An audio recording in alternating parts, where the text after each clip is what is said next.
Hey there, book lovers. And welcome to the Sisterhood of the Steamy Reads, where two sisters dive headfirst into the world of spicy romance. I'm Blondie. And I'm Mare, and if there's one thing we love, it's a book that brings the heat.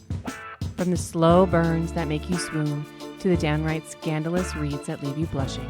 We're here to break it all down with hot takes, steamy plot recaps, and plenty of laughs. No trope is off limits, no book is too spicy. Whether you're a seasoned romance reader or just dipping your toes into the world of smutty fiction, we've got you covered. So grab a drink, get cozy, and let's talk spice.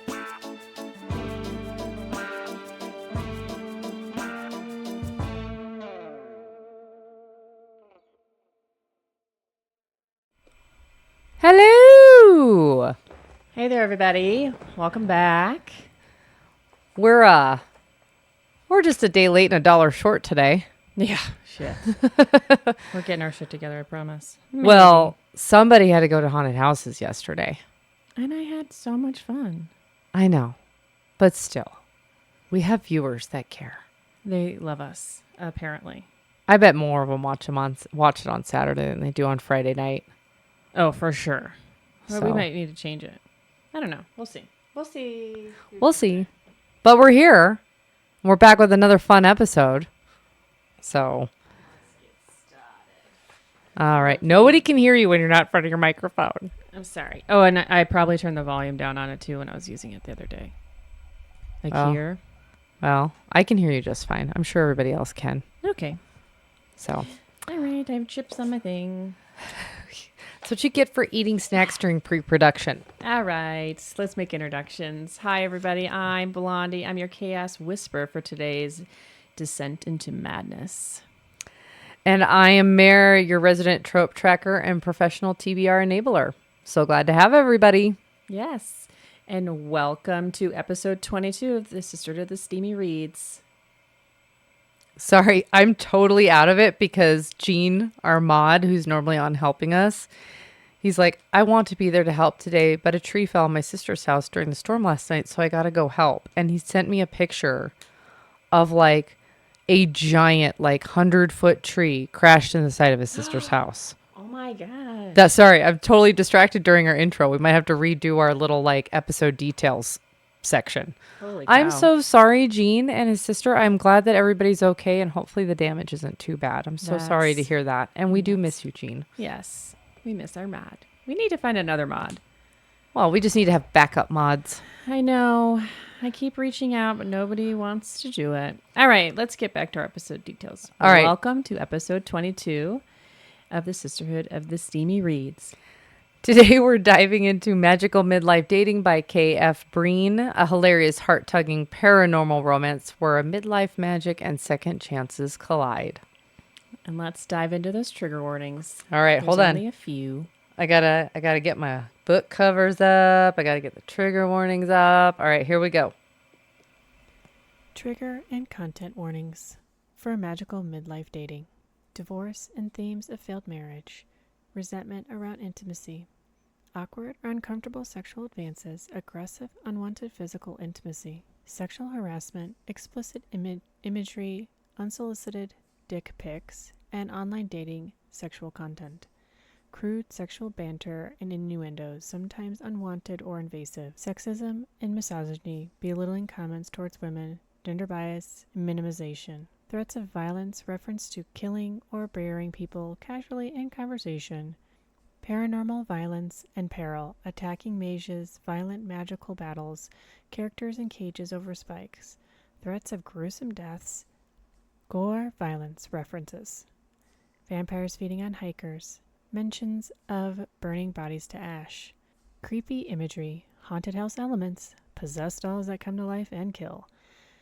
Captivity scenes, imprisonment in cages, restraint situations. Casual discussion of decapitation, violence against vampires.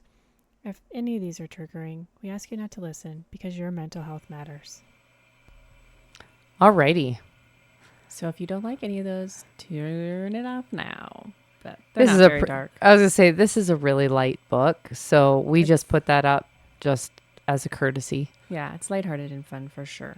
All right, let's hit the book summary so everybody knows what this book is about, being that it's book 2 of the Leveling Up series, and we've already done book 1. So let's get that up there. There's your book summary, and here goes the audio for that. Magical Midlife Dating, Leveling Up series, book 2 by K.F. Breene. The decision has been made. Jessie has taken the magic and all the weird that goes along with it, including wings. There's only one problem. She can't figure out how to access them. Through a series of terrible decisions, Jessie realizes she must ask for help. Gargoyle help. But she could have never predicted who answers her call. He's an excellent flyer, incredibly patient, and a good trainer. He's also incredibly handsome and interested. Maybe flying isn't the only thing she needs help with. Maybe she needs help getting back on the saddle too, emerging into that dating pool. Except the new gargoyle is also an alpha, just like Austin, and the town isn't big enough for 2. Turns out flying is the least of her problems. There you go. This is a fun one. Yeah. I was gonna say, if you watched our first episode where we went over the first book, like, we have our TBR, and the problem is I listened to this book and I was like, I gotta listen to the next one. I'm like on book 5, but I have to stop because I have to listen to the next book for our next episode. And Yeah. I'm like, I just want to finish the series. It's such a good series. It's a very, I would put this series in, like, if you want a cozy, light romance to listen to, like, this is a good, I would say this is a good fall season romance. And it's super lighthearted and funny. Like, it's a fun, easy listening. Like, other than maybe, like, I think it's book 3, like, what is it? Magical Midlife Love. I think other than that book, you could, and maybe the book after, you could listen to the first 2 or 3 books, like, with your kids in the car. Oh, for sure. Like, it's hilarious. So, It's a good read. all right. All right. Let's do our socials. Before we dive in, don't forget to follow us and join our sisterhood. We're on TikTok at the Steamy Sisterhood and YouTube at Sisterhood of the Steamy Reads. And you can also find us on Spotify and Apple at Sisterhood of the Steamy Reads. Sweet.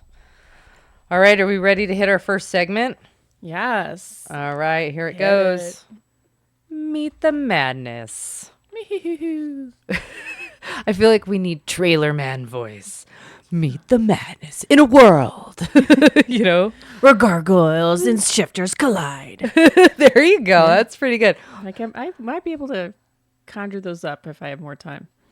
All right. So, Yeah, that would be sure nice. right. Squeeze that in.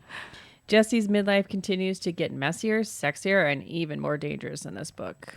She's facing new alliances, political chaos in the gargoyle world, and Austin's ever watchful presence. Between dating dilemmas and magical mayhem, this book provides midlife is anything but boring. Now you know why we pre-record the trigger warnings and the book summaries now, because Yeah. apparently We're dumb. We can't figure it out. we just can't read verbatim perfectly. Yeah, and I definitely can't memorize this shit. No. Yeah. So anyway, all right. Discussion prompt. All right. Would you risk love again when your life is already filled with magical battles, unpredictable enemies? Would I risk love again if I were in Jessie's shoes?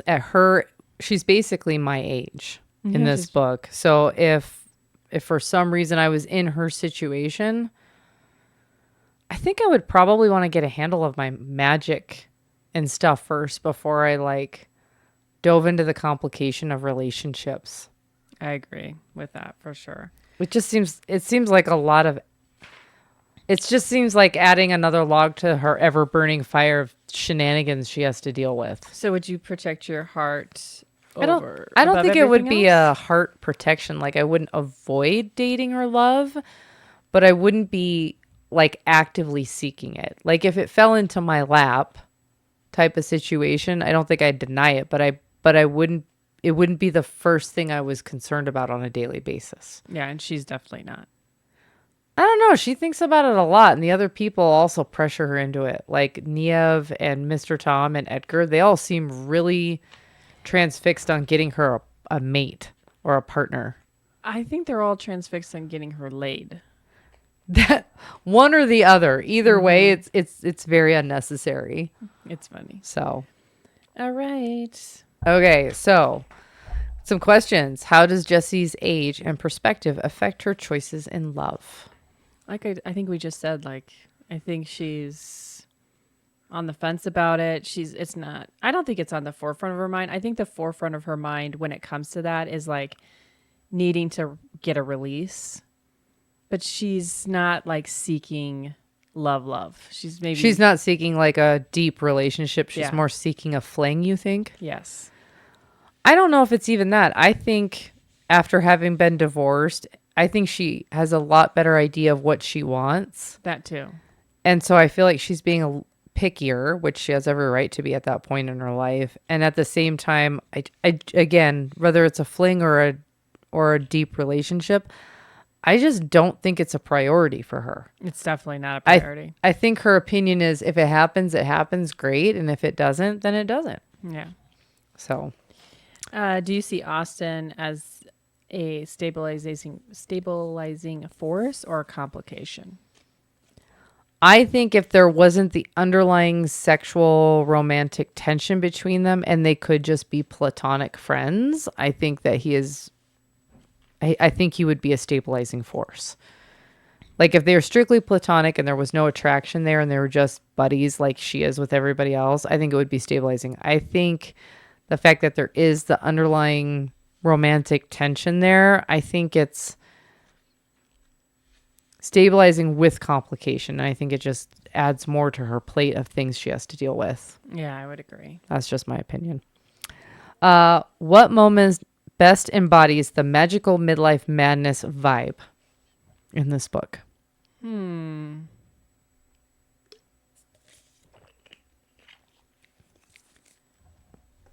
Vibe, huh? I think just Jessie in general, her character embodies that midlife vibe because she's very she is the midlife person. I know, but I think she's just best I think that's what brings the book to midlife is Jessie and how nonsense she is with certain things and how also she's just like, okay, if that shit's going to be weird, it's going to be weird. I'm just going to fucking accept it because I don't have time to do anything else. Where like when you're younger, you're like, this isn't right. And you like try and like go against what's not normal and or what's weird, and she's just like embodying all the weirdness. I think that's one way to describe it. I think it comes down to like, again, she's divorced and she's done with that. Her son is an adult, lives somewhere else and is grown up and moved away in college and doing his own thing. And I think she's kind of at a point where she's enjoying just being herself with no other expectations put down on her. And I think that's why she's so funny and laid back and just like chill and just kind of goes with it because she's like, what else do I have to lose? Like, I don't have a marriage. I'm done being a mom. My kid is grown. Mm-hmm. So now I get to just do my own thing. And I literally think she has no F's to give. Yeah. And I think when you get older, you literally give no fucks. So she's just like, I'm just along for this weird and quirky ride. Yeah. Which I think is great. It brings a whole new level of comedy to the books. Yes, for sure.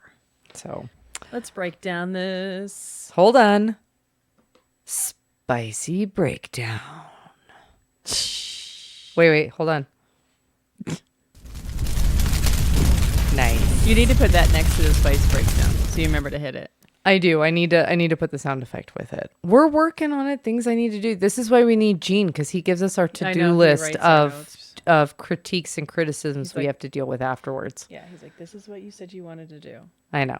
Well, grab your pen. I'll write it on my sheet. The pen is right here. I said grab it and I'll write it on my sheet. My pen, I don't. Fire sound effect with segment 2 thingy. Oh, I leaned against the buttons. What did I activate? I'm activating things I don't even know I'm activating. I literally wrote segment 2 thingy. With fire sound effect. Yeah, fire sound effect with segment 2 thingy. Perfect. See, we're improving. We're only 22. Those are the counted episodes because our bonus episodes don't have numbers. 22 episodes in, and we're now, we still tweak. Yeah, for sure. I mean, I'm sure all podcasts are like that. Well, wait till we're in the new studio. Oh. It's gonna be so awesome. You guys are going to love it. That's We can really still have a some special few guests months on. out. Yeah. A few months out, but it's gonna be amazing. And we won't have the fart sounding chairs anymore. We need to put that in our announcements, like when we get closer to the new studio, because I think in the new year in 2026, we can actually start having really cool special guests on the show, like authors that we've met. Yeah. Some other people that have reached out and want to be on the show and review books with us. Well, and maybe we can bring our other sister, Anna Banana, back on. For sure. Because I think people really liked her in the first few episodes, and I kind of miss having her. I think she needs to do this series with us. Yes. This series is totally up her alley. Yes. So write that down. Okay. Anna for leveling up. Let me also get her in the chat. Let me text her right now. I don't know what she's doing. Anyway, we're totally on a tangent again. But that's fine. But either way, yeah. But also, if people are listening and or listen to it on Spotify and Apple, I mean, you guys can always reach out to us with comments and criticisms. Comments and criticisms, and or if we know you and you want to be a special guest, let us know what book you want to review and come on. Like, it'll be so fun in 2026. Exactly. When we're in the new studio, I think, again, just to reiterate, we're not going to do special guests or a third host until we're in that studio where we have the space. Because right now we're in like my tiny little craft room / office, and it's so small in here. There's just not enough room even for a third chair or a third mic. Even when we were filming the first couple episodes, like Anna was sitting on the floor, or we were around our very first episode, we were around that itty bitty baby table. Do you remember? It was like a side table. So once we're in the new studio though, that's when we'll bring on a third person. Yeah. And then we'll also have some fun episodes to go with that. Some behind the scenes, like montages of setting up. Yeah. Maybe some collages of the still frames of like the beginning of the room, the progress pictures, because you've been taking them all. So we'll have, again, this is totally in the wrong spot of the episode today, but we'll definitely have more stuff to show. We're going to keep trying to pop in these little like bonus fun off the wall episodes, kind of like the reader's retreat and stuff like that. And I don't know, other fun things. Maybe we'll do some bloopers here and there. Like when we do our sound and video checks before we go live, like some of our bloopers are just pretty funny. We're just dumb. We're dorks. We're total nerds. It's fine. So we need to drop those in the drive so I can cut them up. I know, those right? Bloopers. All right. Back to where we're at. Doing. We're under Spice Breakdown right now, which the sound effect is not there, so we're just living without it. All right. What Spice rating would you give this book? I would give it like a 1.5, maybe a 2. All right. I'm going to put it at 2 just because I gave it a 2. That way I don't have to do like the blinky. Okay. And why did you rate it that? Because I know why I chose what I chose. You know, I just don't feel like there's a lot of like spicy parts in this book. It's a lot of like slow burn tension more than it is spicy. And I think the one scene that you think is spicy is probably the only one in the book. Yeah, so I would agree. So I give it a 2 for the fact that if there weren't like some of the kisses and the one singular solo scene in the book, I would give it a 1 because it really is just romantic tension between her and Austin. But there are some kisses. So therefore we bumped it up a little bit. And like I said, there's one very brief, very like level 3 explicit scene, and it's not even any of the main characters. It's kind of like a tangent. In fact, I don't even feel like it needs to be in the book. It felt very unnecessary. Yeah, maybe. I think it was funny though. Well, it's funny, but I think it could have been funny without any. Again, we read explicit books. I don't think the explicitness was necessary. I think she could have implied it without going into the detail that she did. It was just kind of like, it felt very out of place in the rest of the book. Oh, okay. I'll give you that. But other than that, yeah, low level spice. So that's kind of where we're at. All right. Well, did the slow burn pay off, or did you want more steam? Well, I love slow burns. And I think, again, with this book series, I think it was fine. Like I said, Yeah, I think it's that totally scene fits. could have been a lot less graphic and more implied than the open doorness of it. And it would have been fine. Was it open door, or was she peeping? She was peeping, but what I mean by open Through her door s- is yeah, yeah, no, I the got you. description level of it. Uh-huh. It didn't need that level of description. She could have described it in a different way. It would have had the same impact on the For story. sure. Because I just feel like this whole series, now that I'm a few more books ahead, it really like slowly builds. It's very much an easing you in. Yeah. And I just felt that when I was reading the book, that just felt like a jarring kind of took me out of it a little Ew, bit. What the? Yeah, I was kind of like, ugh, that's Maybe because it was unnecessary. that character. It was just unnecessary. And then the other parts that were a little bit more steamy, like, hold on, I got to put up the wee woos. I'm not going to give a lot of description, but just in case. So wee woos are up, a little bit of a spoiler warning. When Austin is trying to help Jesse out of the cage, I don't want to give any more spoilers than that. There's a little bit of like comedic spice in that scene. And that was perfect. Like that level of spice fit with the theme of the book and the comedy level and kind of the awkward, flirty tension. But then the explicit peeping scene just really kind of pulled me out of the story altogether. And I had to kind of like get back into it. It just felt weird. I wonder, now that you say that, I wonder if you can take the wee woos down, but I wonder if that was KF Breene's idea, because we kind of didn't really like that character. I mean, we weren't on the fence. We were on the fence with that character. And I think that for Jessie took her like completely out. No, I think she was like, I'm done. No, I understand the purpose of why the scene is there. It would have still had the same effect without without as much of a graphic, gross nature to it. Does that make sense? Yeah, I don't think it was quote unquote gross. I think it was just not. It was meant to discuss the listener as well as Jesse, and I understand that. And it could have still had that effect without the description, without the description of it, without this much description. It would have still had the same effect on the story. Okay. Anyway, moving on. Banana. Nanner's here. Thanks. We miss you. You have to come back. We've decided. We just talked about it. That's why I sent you the text. You have to come back and be the third host when we do more of this specific book series, because it's totally up your alley, and we miss you. Yeah. In the new studio too. Yes. Yeah. All right. Take your spices down. I like my spices. I don't like them on my butt. You don't like your ass is on My fire? crotch is on fire. Your crotch kind of looks a little graphic. Your boobs are burning. My boobs are on fire. Anyway, all right. Question number 2. How does the lack of explicit spice affect the pacing, or does it?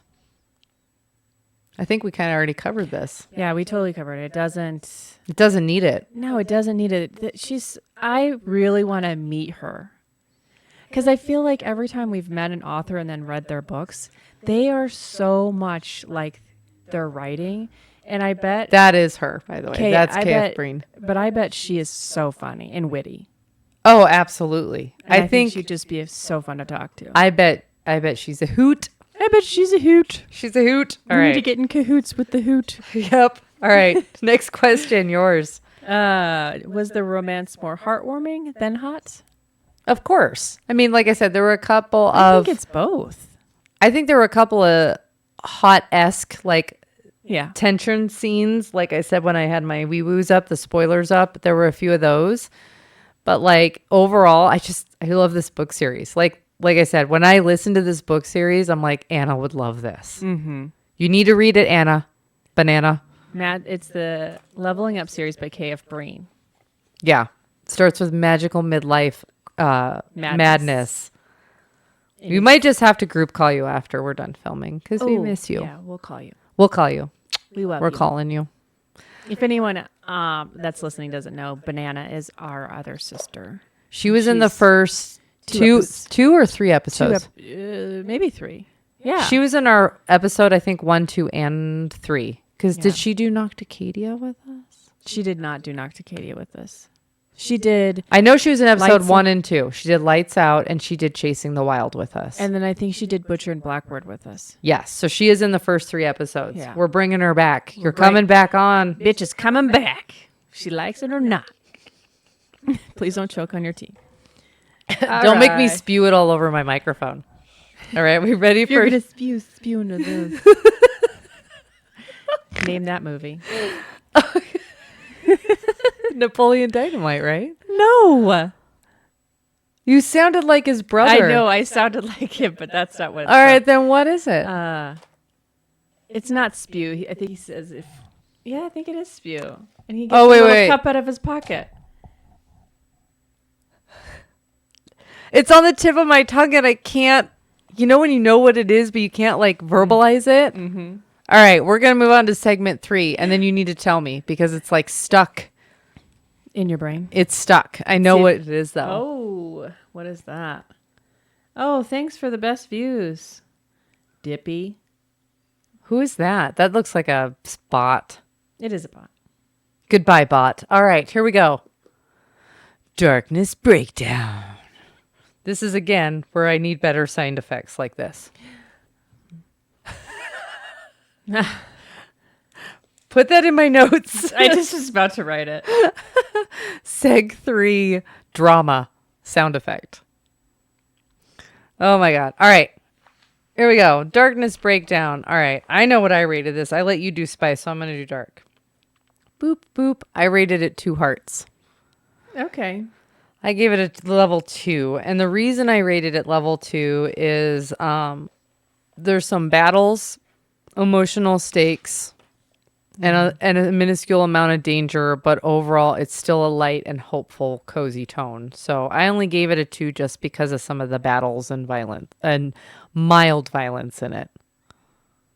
Yeah, I think 2 is a I'd even give it maybe a 1.5 or a 1. Like it's very mild. it's very lighthearted. It's very mild on all these. Even the battles are almost comedic in some spots. But I Yes, mean, but there's they are a little graphic.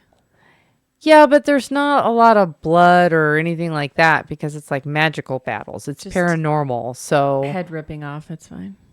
yes, but it's not like Spartacus or Game of Thrones level. Oh yeah, no. The sword took off the head and blood spewed 3 feet in the air. It's not like that. Or something. Yeah, it's very, like I said, I gave it a 1 to a 2 just for the fact that there's some battles and mild violence. Okay. What about you? I'm with you. I think it's definitely a 2. Yeah, I think it is. Yeah. All right. 2 it is. 2 it is. Did the lighter darkness make the book more fun or boring? No, I think it makes it fun. This is just a fun series. I think it's perfect. I Yeah. think the way that she writes it, it's very well balanced. for sure. How does the danger compare to the other paranormal reads that we've done? Well, again, it's kind of a paranormal. It's a whole world. Like their paranormal world, it's like a world within our normal world. So, how does the danger compare to our other paranormal reads? Our other paranormal read was the monster erotica.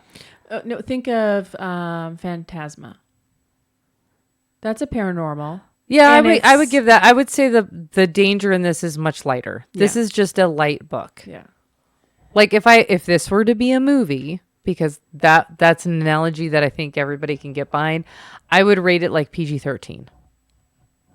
This would make a great TV series. Oh my! Don't give them any ideas; they'll ruin it. Oh. I don't like what I don't know. Personally, for me, there's very few TV series and movies that are done well anymore.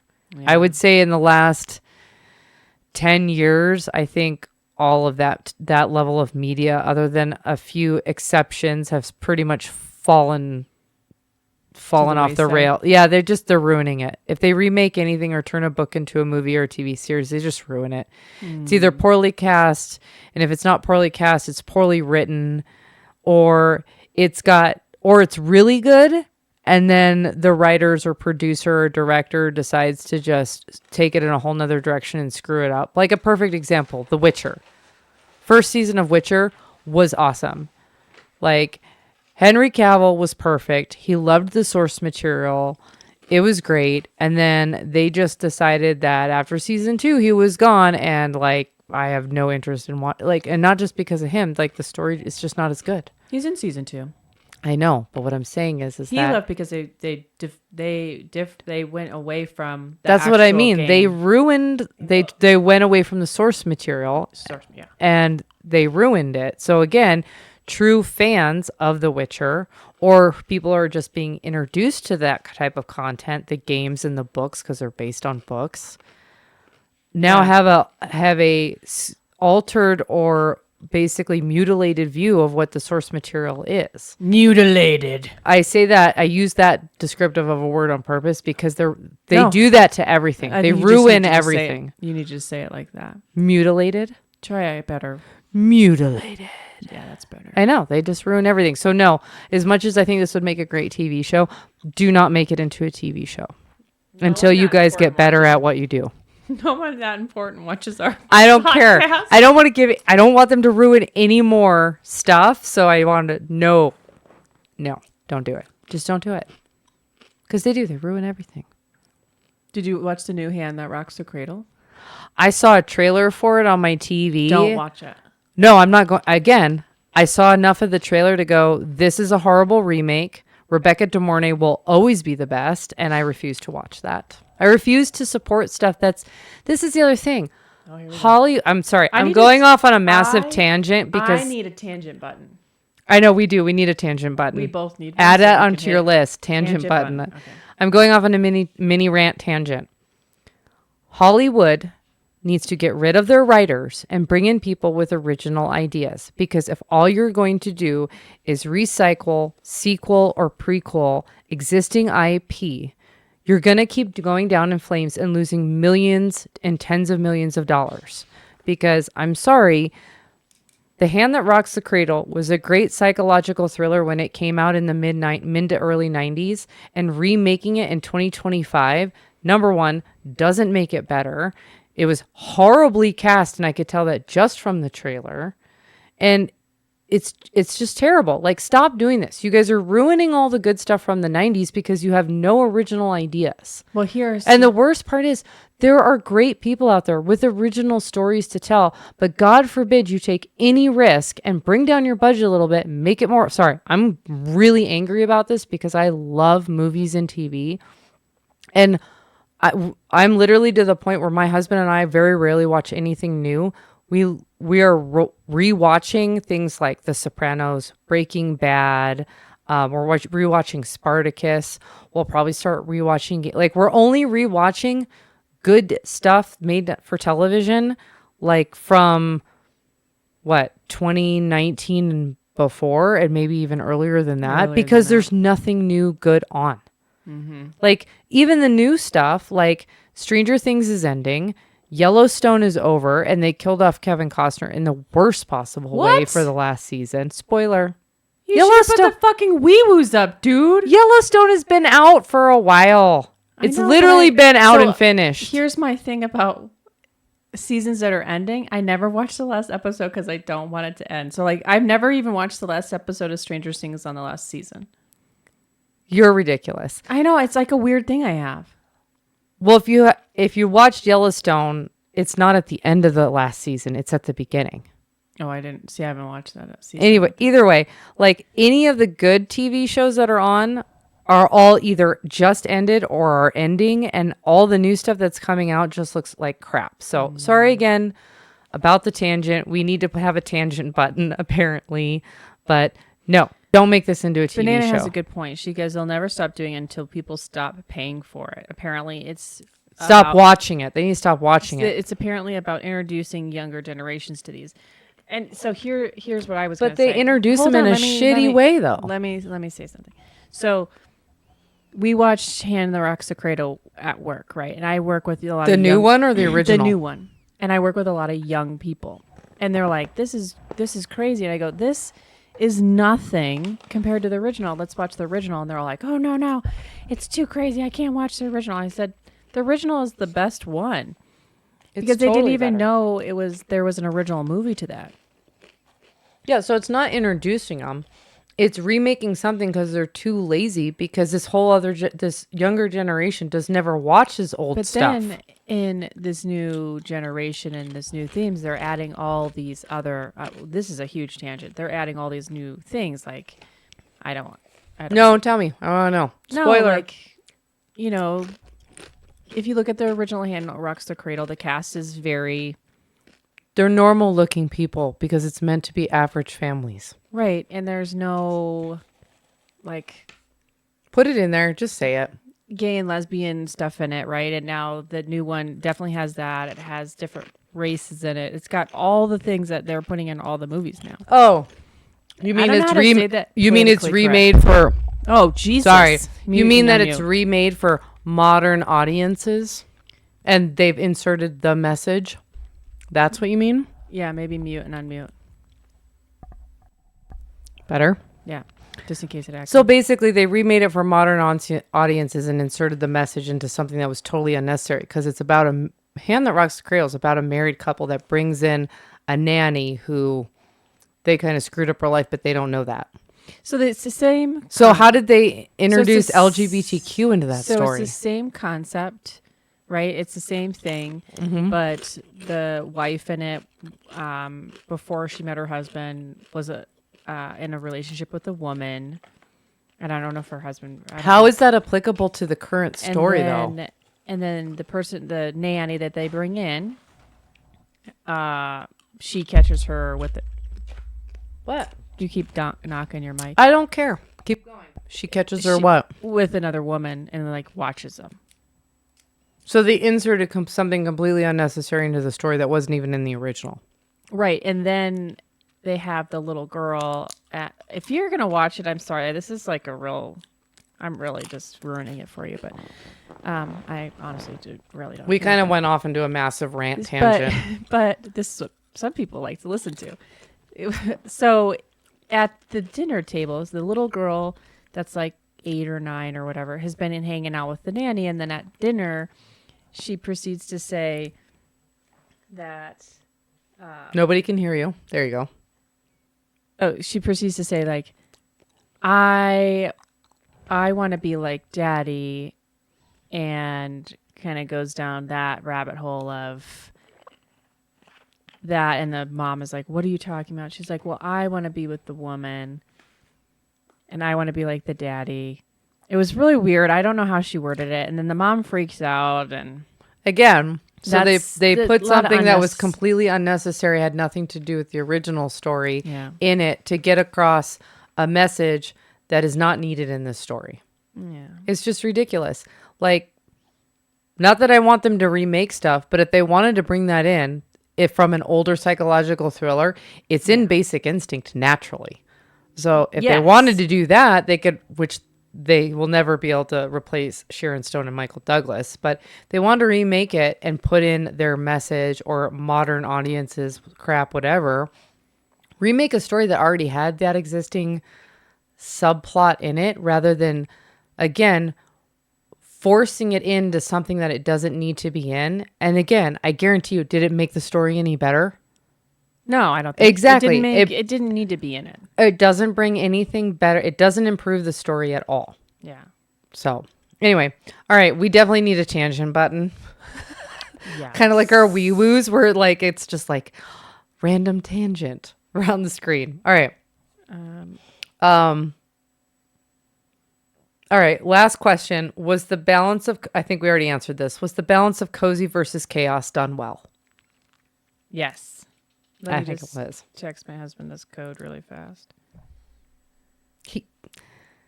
Joe, I'm going to murder you. Murdery. All right. We're moving. Murdery. I think I'm just going to keep going. I think, yes. I think there's a great balance of cozy and chaos in these books in general. I think you would agree with that. So that was the last question for the segment. Yeah. Even though we went off a total rando tangent.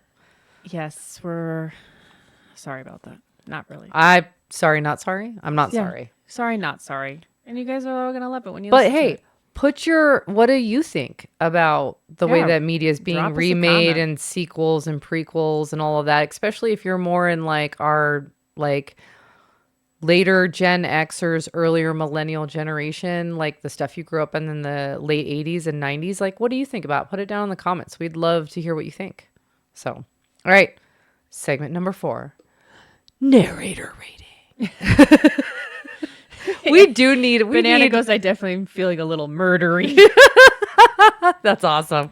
Narration. No, narrator rating. We need the movie phone guy. Speaking of the 90s. I know. I really need to text Primo and get him to do it. He's got a great voice for that. I know. We need movie phone guy. All right, narrator rating. Let's throw up. Which one are you going to do first? Well, Are you going to do the Let's- normal or the dramatization? I'm going to put up the normal one. So this is the Nicole Poole, and she is the main and single narrator on the original audiobook. And all Kind the of looks like the audiobooks. main character, I'm not going to lie. Yes, if she didn't have curly hair. 'Cause I Yes. don't think Jessie has curly hair. She has that's I think Jessie has wavy hair. I don't think Yeah. it's curly. But I honestly feel like that is what Jessie probably looks like. Well, we're going to throw up some Jessie pictures here. We're going to throw up some character pictures. So anyway, all right. So as far as this book goes, it has 2 different audio versions. It's got the single narration done by this fabulous lady named Nicole Poole, and it's very well done. That's how I read the first book, was her version. And they've since come out with the dramatized version of this series, which if you've never listened to a dramatized audiobook, it's literally a movie for your mind. Like, it's got sound effects, it's got a full cast, so a different person narrates every voice, every side character. It's awesome. So because I listened to the dramatized version, all my audio clips are from that, so you'll be able to hear what that sounds like. Oh, I just had a really good idea. Oh, okay. Go for it. But Throw it out there. Write it down. Write that down. No, I don't What is that from? Write that down. Oh, You forgot to tell me about the spew cup, but write that Wayne's down. World. Oh, that's right. Garth. All right. What is that from, though? Write that down. I know it. It's the school one with Ryan Reynolds. Van What is it? Wilder. Van Wilder, yeah. He tries- Write that down. Yeah. Okay. What were you going to say? We're having a lot of tangents in this episode, which I think actually are better. The more tangenty we are, the better. Yeah. Well, I was going to say, we should just tell Anna to come over. Anna Bananas. She's not going to get here in time before we're done. No. When we're done, so then we can have a little chat Oh. and a drink, and then And you can see what I did to my office/craft room. Dude, if come you over. Aren't busy right now. Come over. You should come over. So, like, when we're about to end, you get in your car because you only live a few minutes away. We love Come, you. come over here and hang out with us, dude. All right. Yeah, but if you're still feeling a little murdery, maybe like Still work come on- over even if work you're on feeling that before murdery. you come over. Still come over if you're feeling murdery. It'll be great. Mary's cool with the murdery. We'll help you bury the We like the body. murdery vibes. It's Halloween. All right. Moving on. Anyway, Yeah. so and we're taking her car. who's taking whose car? What? Well, if we're murdering and we have to hide a body, you're driving. No, wait. My car is way too nice. That you're the one that said you're cool with it. I'm cool with her murdery vibes. I'm not saying I'm cool with murder. All right. Back Anyways, to narration. we're already into the narration. I know I Anyway, said so- back to it. All right. So if I had to rate Nicole Poole on her individual, again, going off of the first book, I think I gave her a 3. Oh, I give her. What do you give her? I give her a 4 or 5. I love. All right. I'll put her up for a narration. 5 for you. You know why I like her? I give her a 4. She's good. You know why I like her narration Why? is when she does voices for the other characters, she's legitimately stays Legitly? legitly stays the same. Legitimately or legitly? Legitly. You know I have my own verbiage. Apparently. What was the Anyway. last one? Legitly? No. Thauntings? Well, we have thauntings now, and we have Legit- hilations. What is it? Hilations, remember? You need to write these down. Okay. Well, Hilations and legitly. thauntings, We already know thauntings. hilations. I don't think I'm spelling that right. And legitlies? Yeah. Leg. L-E-G. Legitlies. Sound it out. Legit. Legit. Legitlies. I-E-S, you think? Just spell it out phonetically. We'll figure it out later. It's not even a real word. There is no wrong spellings. Okay. All right. Anyway, so what It's were you a saying about? Blondie word. I know. What were Oh. you saying about Nicole, the narrator? So when you listen to her solo, which I've only have the dating one dramatized version, so all the rest are just her, and I really appreciate how good she is at keeping every character's voice different and sticking, and she sticks with it the entire series So she's really good at individualizing the characters. and staying with that tone throughout what 7 books or something she did. That's huge for a narrator, I think. To really keep. So what you're saying is she's very consistent. She's very consistent, and she's really good with the different male voices and Nev and Edgar and Edgar and Mr. Tom and Knave. yeah. So for me, I liked the dramatized version because the cast was just really well cast for this book, which we will play some samples here momentarily. Yeah. Should we just play? Let's play a sample. All right. So here is a sample of all 3 side characters. So it's got Neve, Mr. Tom, and Edgar are all talking with one another in this scene. All right, here we go.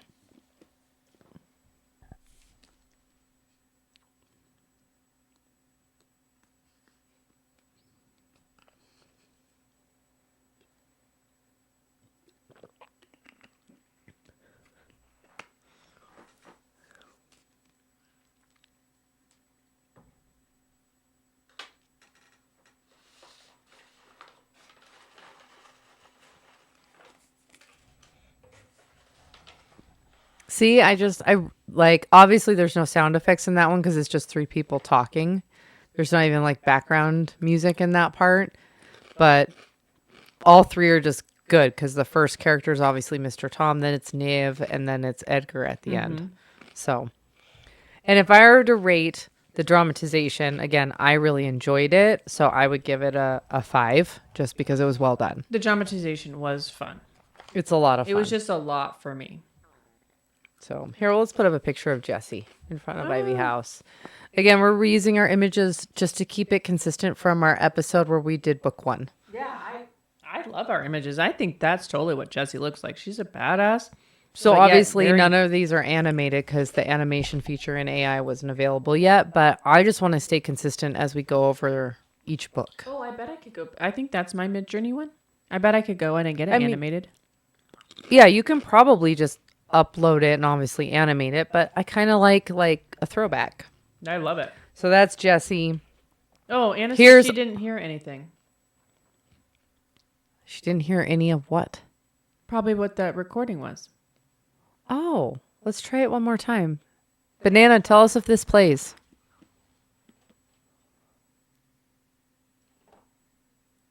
Of course we felt it. The whole world probably felt. Oh no. All right, testing again. Didn't you feel the summons? She is calling in Oh, reinforcements. now you can hear Of it. course we felt it. The whole world probably felt it. About time, too. There's only so much we can handle from Edgar while he hems and haws over that terrible excuse for an instruction manual. It's not an instruction manual. It's an ages-old magical artifact that remains lost until a new chosen is selected and then is miraculously found. Yay, I'm glad it worked. But anyway, that's I just realized then they didn't hear our Goodreads or our trigger warnings. Oh, they didn't. So all they saw was it on the screen and us just sitting here looking at each Like other talking. dipshits. Damn it. It's okay. Because we didn't have anyone in here to tell us. I know, but that's going to suck when people go back to re-listen to it. I wonder if we can edit that back in or if I could do like a voiceover. We could probably do a voiceover for I it. don't have the right video editing software to put the voiceover back into that spot. I wonder if Gene does. And just put those clips in for us. I bet he does on his Mac. We'll see about that, but I think we still have to post this though. That sucks because Gene's going to be busy with what he's got going on at home. Oh, because it posts tomorrow. Maybe we'll do this. When we get to the very end, before we talk about the next episode, we'll play at least the book summary and the trigger warnings one more time, or we can read them or something. Yeah.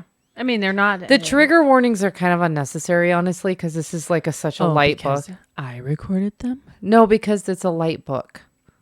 There's really nothing to trigger warning people about. All right. Well, did you have another one you wanted to play for the narrators and the dramatized? No, I was just showing pictures of like Austin Yes. and Jesse and Edgar Edgar. and His Mr. doilies. and Mr. Tom and Niev. So, which we can, I didn't use all the pictures we used for the first episode. I just picked a handful because maybe on the next episode we'll use some different versions that we used in episode 1 Yeah. or book 1's episode. Anyway, Did the narration enhance Jesse's humor? in the dramatized version that I heard, yes. I think the narrator, whether it's Nicole or the full cast, was excellent. Yeah, I agree. Was the voice acting strong for Austin's protective growl? I mean, I can play some Austin. I can play one, but it's part of our quotes, so you'll get to hear Austin's voice. Yeah. I don't know if that's a good question. Yeah, no. I wrote these a while ago. Would you listen to them again for future installments? Yes. For sure. I'm already like 3 books further past this one, so It's that is good a yes. series. And so let's move on to... Hold on, I gotta find the right button. Everything is moved around. Tropes and tension. Tropes in tension. All right. Well, I'm glad we did our sound effects for our other segments, because otherwise it would have sounded funny. Right? This one, I don't think has tropes galore, but there's a couple of good tropes in it. So, like midlife heroine, Jessie. Found family. And this slow burn romance that happens. The alpha protector in Austin. And the magical destiny that Jessie's trying to get to. Yep. Which trope worked best in this book? In this book, I think the found family and the midlife heroine, I think, worked best for me in this book. Oh, it's just me. Well, I'm trying to work on some of our camera angles a little bit better, so it's not just the zoomed out full camera view that you guys are used to seeing, which is this. It just makes it a little bit more interactive visually for the people that are watching. Yeah. Even though I think probably 90% of the people listen to us, at least it's that way. It's a little bit more interesting. Okay. So what trope worked best for you? You got to go to you now. I will.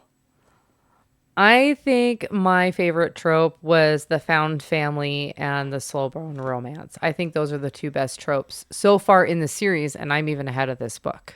So that's my personal opinion on that.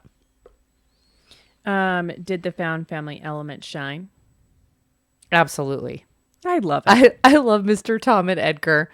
Like, Niamh she's fine. She gets a little annoying after a while, honestly. Oh. She's a little too rough around the edges, but I like her interactions with Mr. Tom because they bicker like an old married couple. Yes. And I absolutely love Edgar the vampire because he's just so old and goofy. Like, I actually have like a clip from him because I love the way that the narrator does it. So I'm going to play it really quick because I love it so much. So here it goes.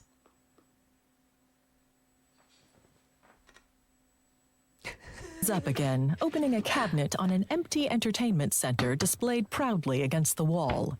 He grabbed a few doilies out of a stuffed drawer and held them out. Would you like some? I just love Edgar. I make them. Like, he's so excited about his doilies. I'm telling you, this book is so light and easy and comedic. It's just a fun read. Yeah, it's good. And it's definitely a series, even like I said, I'm a few books ahead. And I think there's 9 in the series. There's 9 books. And I think she just came out with the new one. Yeah. Yeah. I could this is definitely one of those book series I could reread every like couple of years. Yeah. Just because it's fun and you laugh and it's fun. But even other KF Breene series, she's got a couple more that are really fun to listen to. And I would recommend them too. Yeah. We'll get to that, but she's a great author. Are we ready for the next segment? You didn't ask the last question. I didn't? Oh, sorry. Was the tension between Jesse and Austin enough to carry the romance? I feel like we already went through all that. No. Are you going to answer the question? Maybe I won't now. No, I definitely think it carried the romance. And I think it makes the slow burn even better between them. I concur. Thanks for concurring. Are you ready for the next segment now? Yes. All right, here we go. Key moments and notable quotes. Key moments and notable quotes. Oh my God. I liked it. We still need Movie Phone Guy. I just want Movie Phone Guy Key to do it. moments and notable quotes. No, it's need to be like key moments and notable quotes or something like that. I don't know. I feel like that was like a little bit, we're ready to rumble action. Are you ready for key moments? And notable quotes. Maybe we need to do it like oh that. my God. All right. People are listening to this. We're like, what the hell? Just everybody knows it's a Saturday morning for us, so maybe was we gonna need to say- record more on Saturday mornings. We're a lot more Well, awake. maybe we need to just record in the mornings regardless, just because we're not like drained from a work day by the time we record on Wednesday evenings. True. Like we're way more upbeat and slap happy right now. So we decided on key moments and notable quotes to kind of give our listeners more of a description for it. So if you're listening, like in your car, you kind of know what more we're talking about if you haven't read the book. yeah, it kind of gives you more of an insight into the book, basically. So I think the first notable moment in this book was Jessie's disastrous first date. So she realizes online dating isn't going to be easy, especially when her date has clearly lied on his profile, leading to a comical yet humiliating exit. So his picture is not what he really looks like in person. I think a lot of people that date online have experienced this. And So she got catfished. she got catfished, and he goes, "Well, you look just like your picture," and she's like, Yeah, I "Yeah, know. what the fuck?" It was pretty good. All right. The next key moment is Austin accepts his role as alpha for the town. In a pivotal moment, Austin finally commits to Jesse and Ivy House, fighting to protect her and take full ownership responsibilities. Actually, I don't think that's in the right order. So I'm going to skip that and I feel like that's towards the end. No, I lied. I take that back. Austin does accept his role as the alpha of the town. So in a pivotal moment, Austin finally commits to Jesse and Ivy House by vowing to protect her and fully take leadership responsibilities for the town, basically. For the town, yes.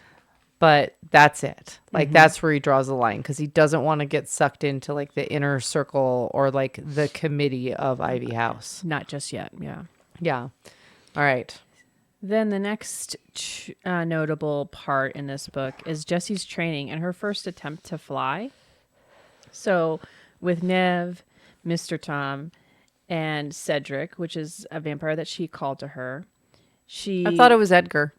No, it says Cedric, because Cedric is supposed to be there helping her, because he was one of the first gargoyles that came to her call. So Jessie, quickly, the book opens with her trying to fly for the first time, and it's just her, Mr. Tom, and Edgar. yes, and Then she tries again later when Cedric arrives. because that first time she wasn't able to, and Ivy House stops her from doing it. Ivy House stops her because I think she knows it was going to go horribly wrong. And with Jessie's magical abilities, when she is in need of something, what she does is she like sends out a request to the other magical people in the world, which I think is very interesting. And they come to her request. And so after that first, summons, she a couple of new gargoyles show up to help her, and they're very fascinated because female gargoyles are very, very rare. What? You're looking at the screen and not the camera, so you looks like you're looking off to the side. See? And it looks like I'm looking at myself.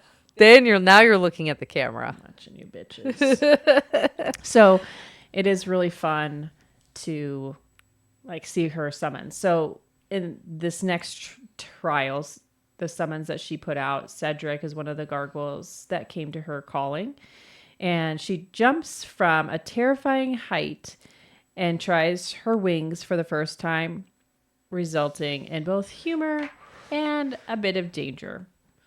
But I'm not going to ruin it. So if you really want to know what happened on that first jump, you'd have to might read the book. What? I'm looking at what you... Oh, so it's backwards. Huh. I was just looking at what you did. What? Well, you said you didn't say anything else after that without reading the book. Yeah, because does she get her wings? Does she fly? Does she not fly? Oh, you didn't give that outcome. I gotcha. Did she fucking eat shit? Did someone save her? We don't know. Who knows? All right. Mystery. All right. The next key moment is her encounter with the mysterious gargoyle enforcer. Jessie meets the powerful gargoyle with a massive wingspan who once saved her life. She is both intimidated and flustered by his commanding presence. So he is also an alpha. Sorry, I was talking to you. I know. So this new gargoyle, I forget his name. It starts with a D. Does it say in our notes? He's unimportant, basically.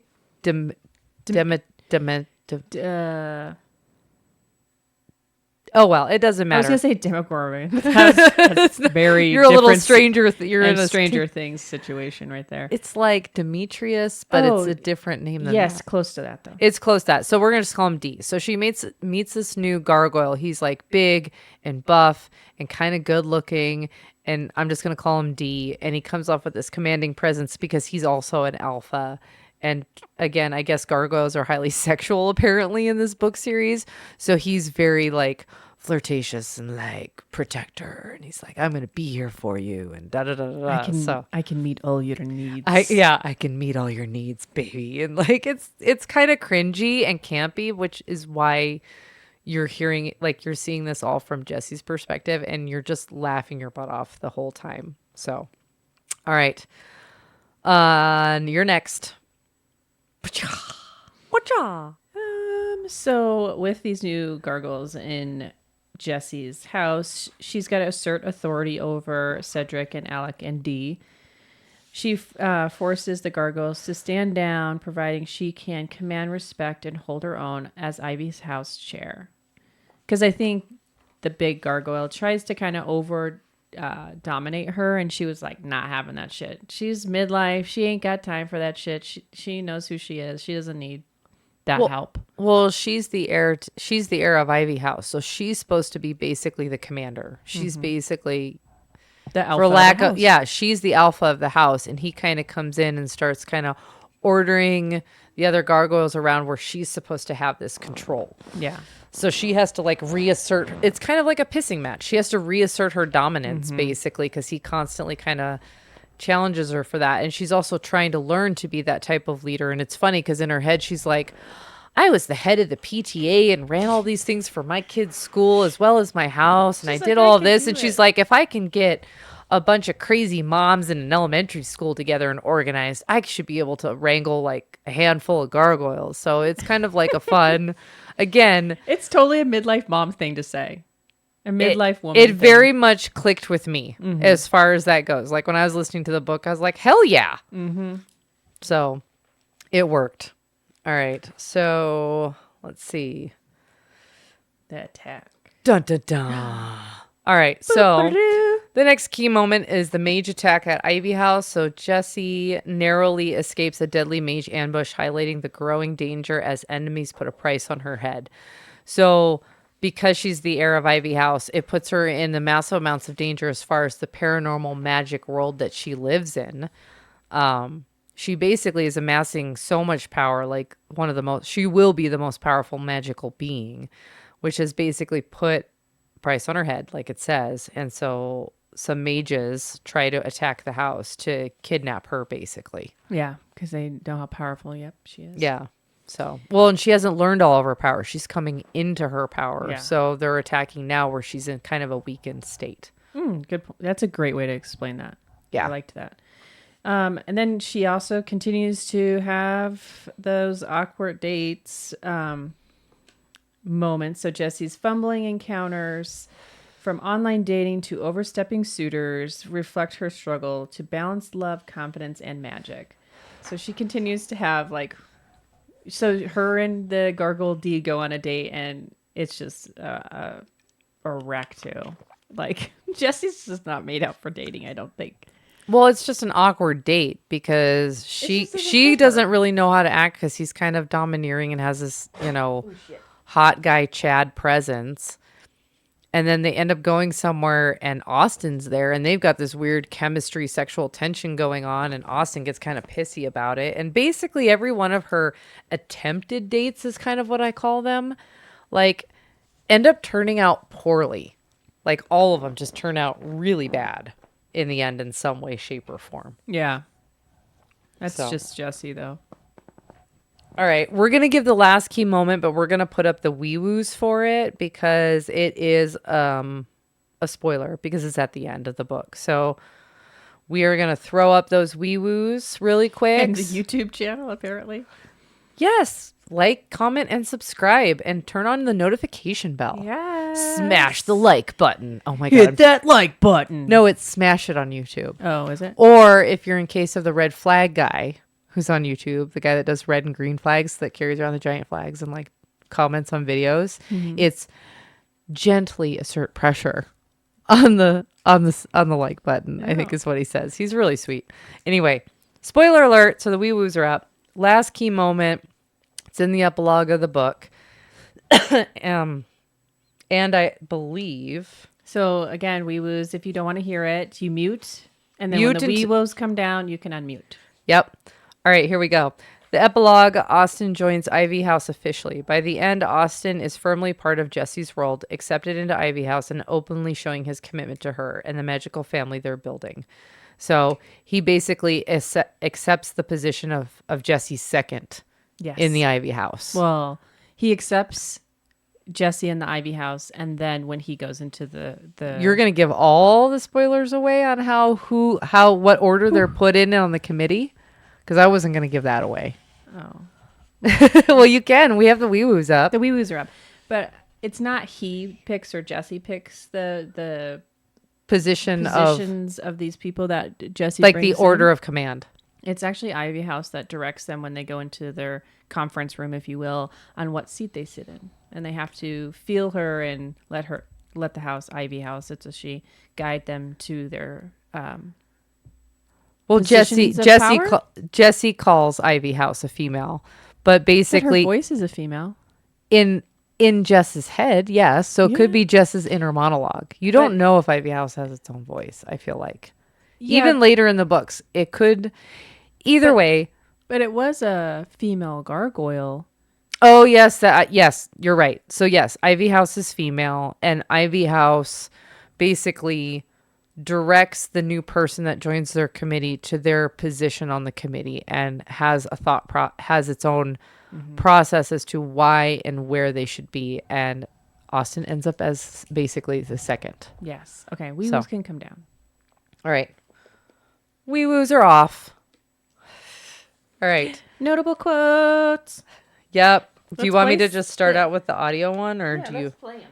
All right. Here we go. Here's the audio. I made a deal with myself. If you still wanted my help, I would accept the magic and a place on your team, navigating all the strings attached to this weird house.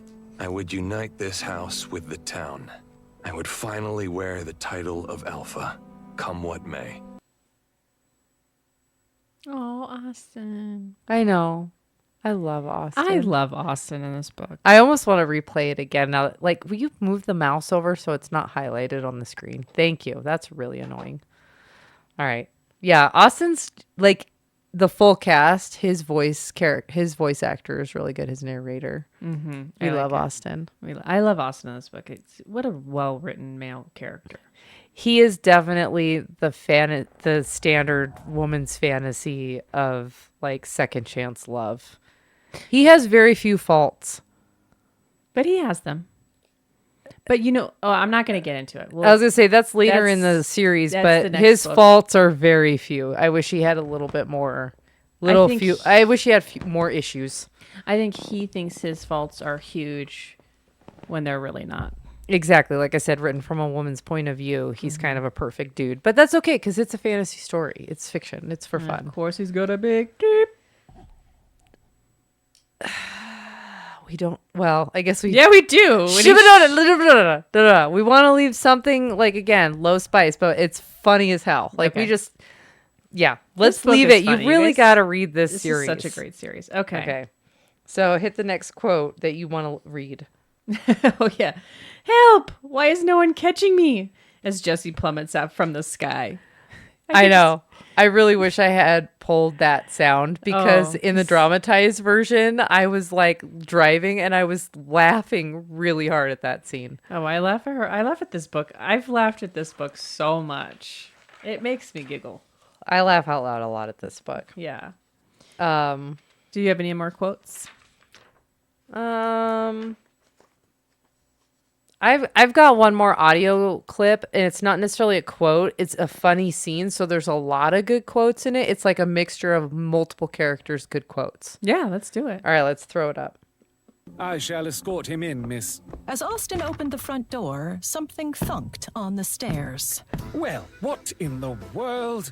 A large doll head with eyes turned mostly white rolled by. Holy shit! Austin jumped back from the door. Kick it! Set fire to it! Now, miss, that is a little over-dramatic, don't you think? I wonder how the head got loose, though. How strange. Mr. Tom jogged out into the front yard, clearly intending to capture and no doubt save the doll's head. What kind of a freak show house is this? Austin stepped into the sitting room doorway. Come in and close that door. I need to burn the whole doll room. I just remember when we did the first episode, we made a big deal about the doll room, so I had to include something with the dolls. The dolls are still in full force in the series. Oh, when we were realizing that the sound was an issue, did anybody hear the Edgar Doyley one?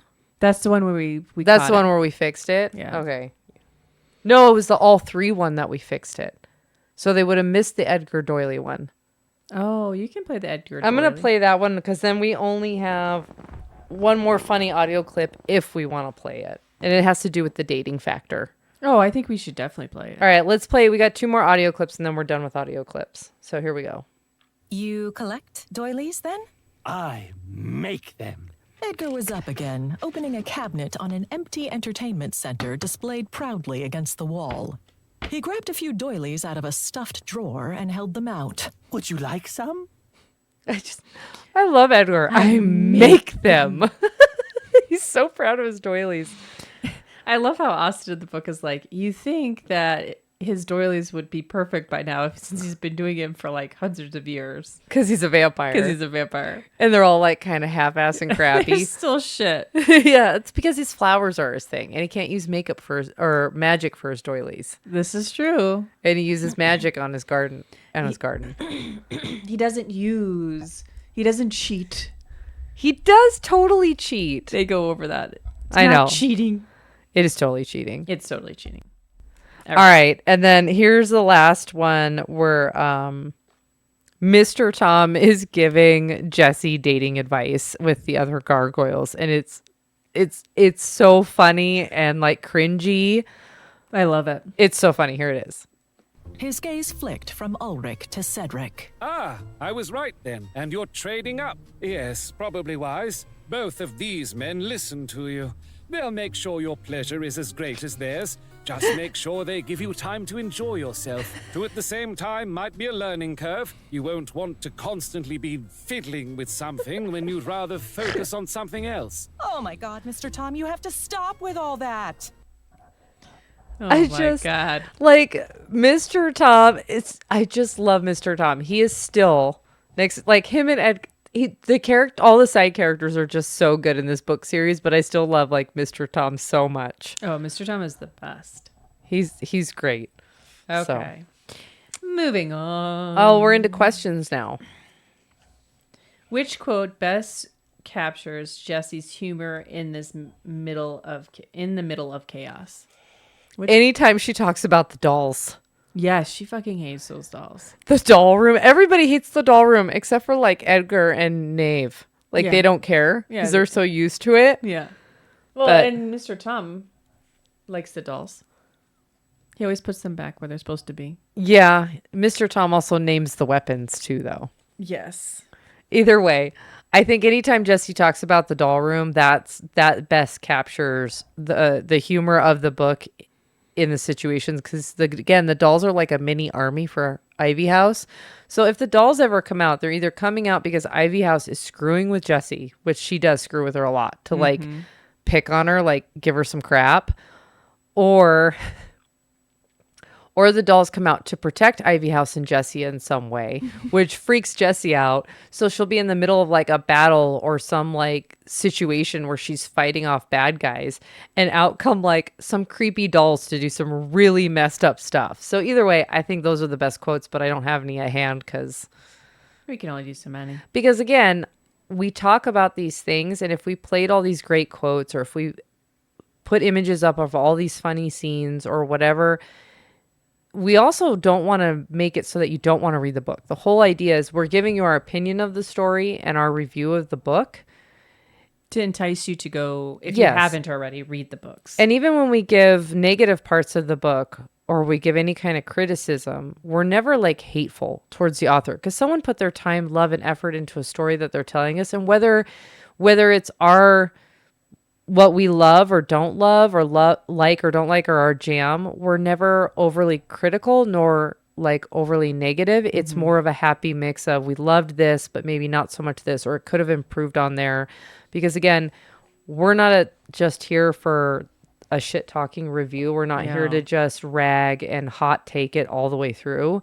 The idea is we're here to talk about our love of reading and this genre of books that make it fun for everybody. I think even when we've read books that we're really on the fence about, we still are never mean. Like I've listened to some other podcasts and they can be pretty brutal. And that was my point. Like even when we did, it's just not our personality to be like that. Like for example, I can give two books off the top of my head that are one that's just not my jam, but I still read for the podcast and giggled and laughed, and we had a whole lot of fun with the episode when we recorded it. Oh, I know what book you're talking about. I know, and I'm going to mention it in a second, and I know it's going mini viral right now. Oh. Again, but for the wrong reasons, because people who are talking about it, don't read romance in general. Oh, okay. Don't know anything about the genre or the people that do read it, and don't understand the reason behind it. And we talked about this in our genre episode and in this episode specifically when we reviewed Morning Glory Milking Farm. Like, it is paranormal romance, but it leans more towards erotica. Yeah. And we talked about in the genre episode the difference between, like, romance is the umbrella term, right?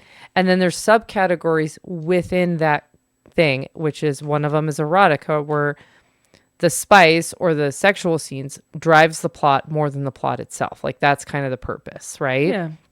And we talked about it, even though that's not really my jam. I still read the book. I still laughed at the book. I could still understand it.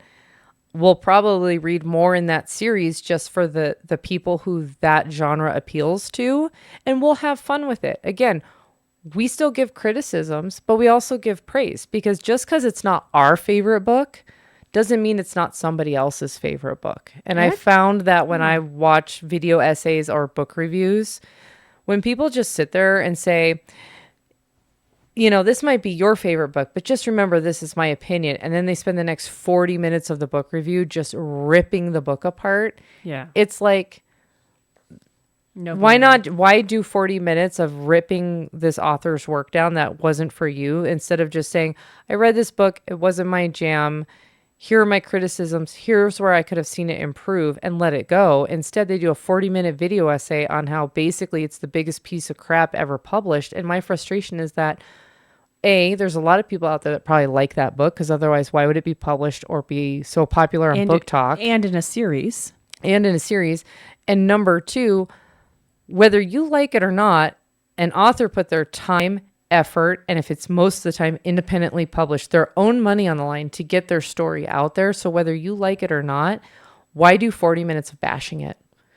Because that's all they know Sorry, how to do. another tangent I'm going off on. So we review books that maybe aren't always our first pick on our TBR, but we do it to give our listeners and our viewers a wide range of books, because maybe there are people that are more into the fantasy romance, or some people are more into contemporary romance, and some people are more into erotica, and some more people are into paranormal, and so on, and monster, and so on and so forth. So we try to hit, and dark and whatever. So we try to hit a little bit of everything so that you can come back to us and go, oh, they reviewed another book that's been on my TBR, and they give pretty fair, even though they are our opinions, pretty fair takes, and they give legitimate criticisms, but they also praise it where it deserves praise. Like another good example is Rook and Rebel. It's probably not my favorite read. It probably wouldn't be high on my overall rating, but we sat there and gave reasonable criticisms. We also gave it praise for parts that were good. And she's a newer author, and that was like one of her first books. And I think the way we reviewed it was pretty fair, and it was honest, and I don't think it would have deterred people. And I don't think I would tell people not to read that book. I think it's a fun book. It's absolutely a fun, easy, spicy read. And if you like a biker romance, like, yeah, I mean, it's a short book. It needed to help certain parts, but I still wouldn't tell people not to read it. Yeah. Like I said, I think we're pretty middle of the road. We don't bash we don't bash anybody's work, because again, authors put time, love, and usually their own money behind it. And if you're willing to put yourself out there for the masses to read, yes, criticism and reviews happen, and that's fair when you put everything out there for people to enjoy or partake in.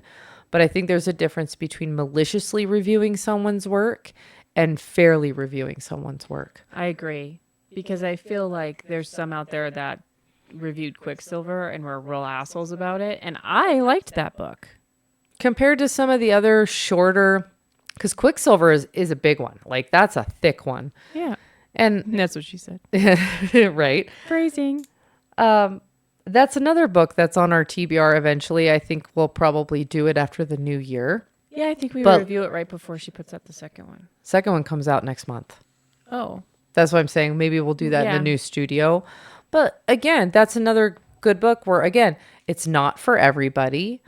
Just like ACOTAR is really not for me. Like, right. I've read praising reviews. I've read fair, objective reviews. I've kind of got my gist of the series. It's probably a series I'm never going to pick up. I just don't think it's my cup of tea, and that's okay. But Quicksilver, I really enjoyed. I really liked it. I liked the world building. I loved the magic. I thought the characters were fun. It had lots of good plot twists. And I already have my pre-order for book 2. And it's on my to be listened to over Thanksgiving. Like, that's my plan. Nice. So, or over the Christmas holiday, one of the two. So anyway, tangent over, long story short, when we're here to review books and give it our honest takes. And I think to get you to, if you haven't already read the book, to get you to be enticed to read the book. Which is, again, that's also why we don't like to give a lot of spoilers out, because we want you guys to read these authors' books, because they are great books. Or they're fun reads or whatever. Yeah. We're encouraging to dip your foot if you've never into the genre, or if this is more you already have and you're just looking for new stuff. That's what we're trying to put out there. And or if you're unsure if you want to read a book because maybe you think it's too dark, listening to us could help you decide whether or not you want to read it.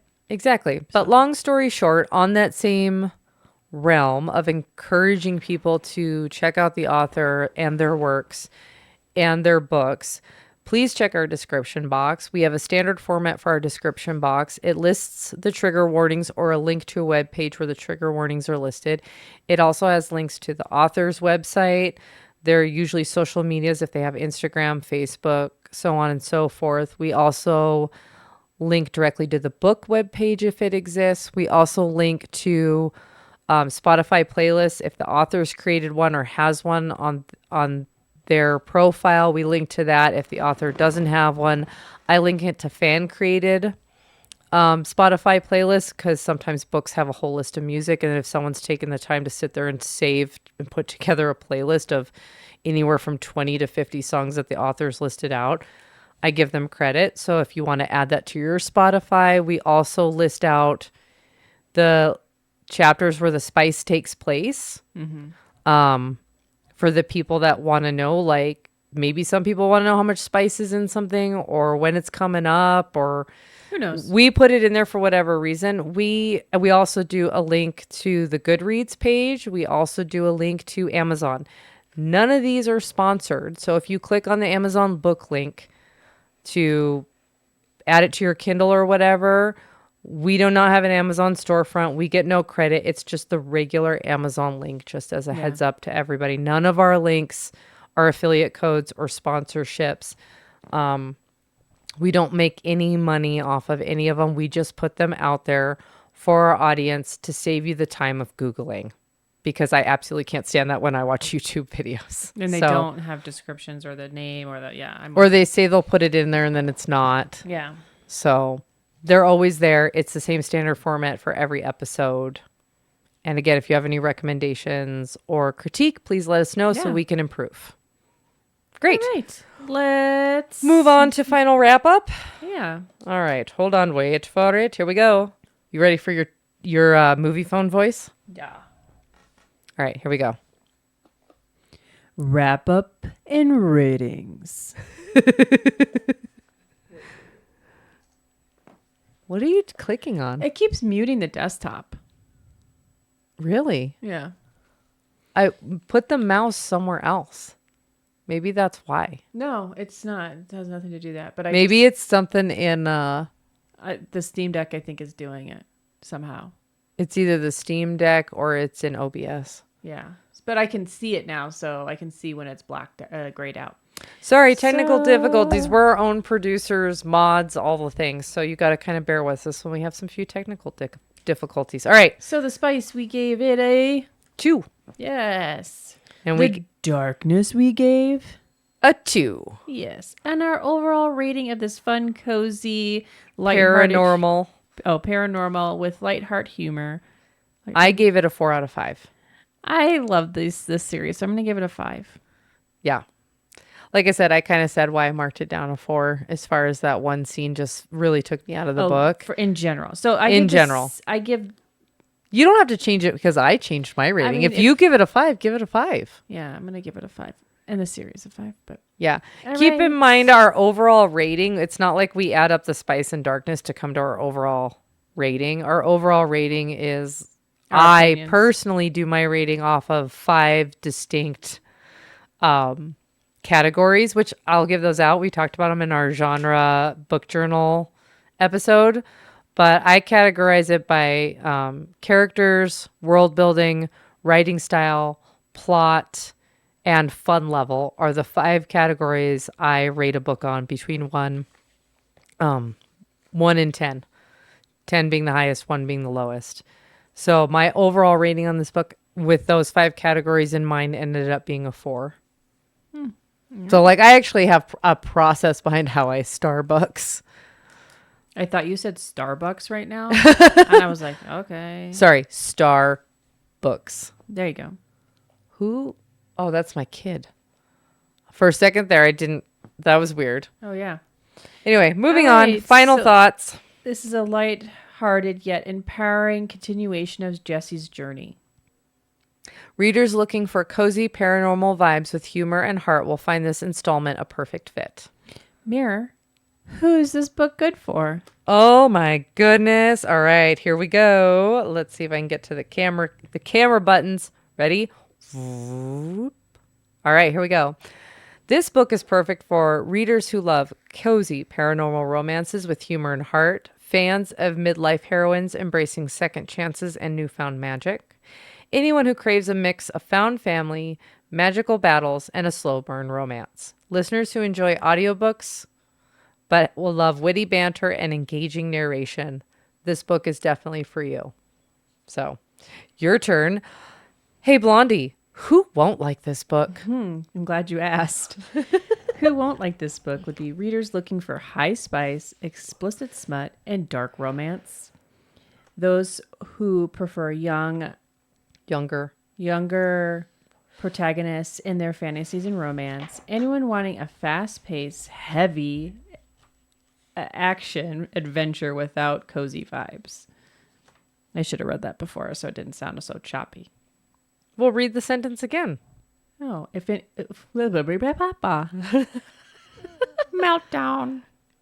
Anyone who is wanting a fast-paced, action-heavy adventure without cozy vibes. So if you want lots of smut, younger people, and a fast-paced book, they ain't the right book for you. Yeah. All right. Did this book deliver on your expectations for the series? Yes. I concur. I'm glad you concur. What is that from? What movie? I concur. Oh, with Leonardo DiCaprio. And Tom Hanks. Catch Me If You Can. Catch Me If You Can. Why didn't I concur? Banana will get that. Yeah. That's definitely a family favorite quote. Yes, it is. Was right. the humor the standout or was it the romance? The humor was definitely the standout in this book. As far as I am into the series, this book is a lot more comedic than any of the other so far in the books. Like they're all comedic, but this one is definitely very much a comedy. Yeah. Comedy of errors, kind of. Yes. Comedy of errors is a great way to put it. Would you keep reading the series for Jesse and Austin's journey? Just for the romance part of the journey. Just for the romance part Yeah, of the journey? because Jesse's and Austin's journey. Oh, yes. Yeah, like their slow burn is great, which is why I kept reading too. Yes, I love it. It's good. It's really, really good. Yeah. So I will definitely say I'm digging our decorations that they kind of just keep intensifying as we get closer to Halloween. I'm excited for our next episode. Our Halloween episode's going to be fun. The decorations are going to be, they're going to be a little cray-cray. Well, I don't think they're going to be crazy. They're going to be bumped up to the next level because it will air on Halloween. Yes. Come some unforeseen emergency, it should air on time at 7 p.m. on Halloween night. Yes. Which will be fun. It will be so fun. All right. Hold on. Here we go. Ready? On the next episode of Sisterhood of the Steamy Reads. We're such nerds. We're getting better at it. Oh my God. All right. All right, here we go. Next time on the Sisterhood of the Steamy Reads, we're stepping out of Ivy House and into something much darker. Where ghosts don't just haunt the halls, they tempt, they linger, and they whisper promises you probably shouldn't listen to. We're diving into Ghosts of Halloween by Layla Faye, a story that blurs the line between love and the afterlife, where passion burns just as hot as the danger that comes with it. It's atmospheric, emotional, and just the right kind of eerie to make you question what's real and what's haunting you. So light a candle or pour something dark and strong and join us if you dare. Until then, stay haunted, stay curious, and stay steamy. I will say it's gonna be a good episode. We picked the book off of the Goodreads summary and the title, obviously, for our Halloween episode because it's called Ghosts of Halloween.